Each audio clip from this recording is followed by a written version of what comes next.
Okay, first things first, gonna unplug it. So it's unplugged.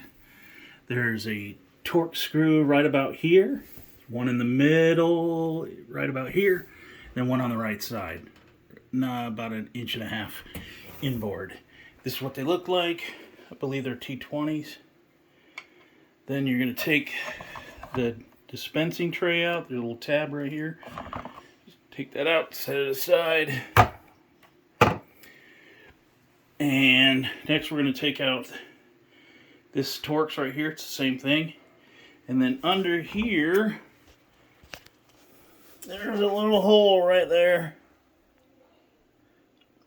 that you put a flat head in, and that'll allow you to lift the control panel up. I'm going to pause and do that.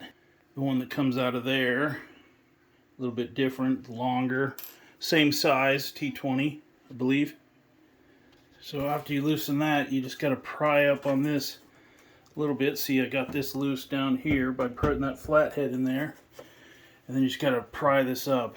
I don't want to drop this, so I'm going to put my phone down for a second.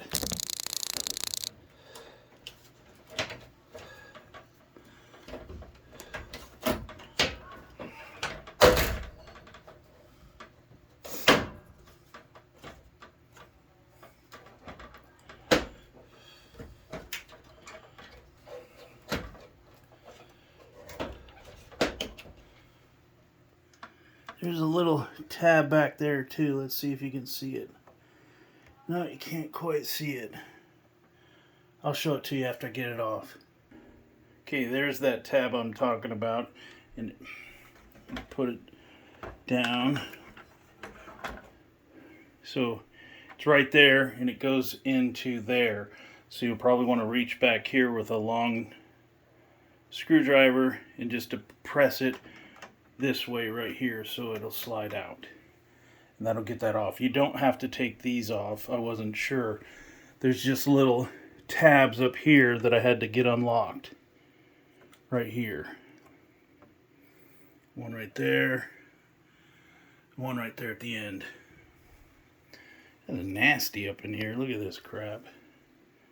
Gotta clean that out. Yes, it's nasty. Okay, now I'm getting the door lock loose. Had to clean this up. It was nasty. Yeah, that's next. And then I'm going to take off the top screw here, and the two at the bottom. Oh, I got to take the bottom off still. I haven't done that.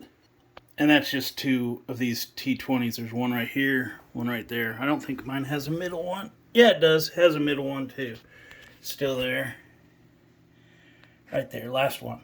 Okay, now the part I've never done before. Right here is the doodad. You can see my little goofy repair. It's worked somewhat, but it leaked a little bit too. So here I go. I'm gonna take this, try to do this. I want to do this two-handed because I don't want to break this. Because I don't want my washer to be down any more than it has to. But you saw what I was doing. I was just gonna pry that up with this flathead.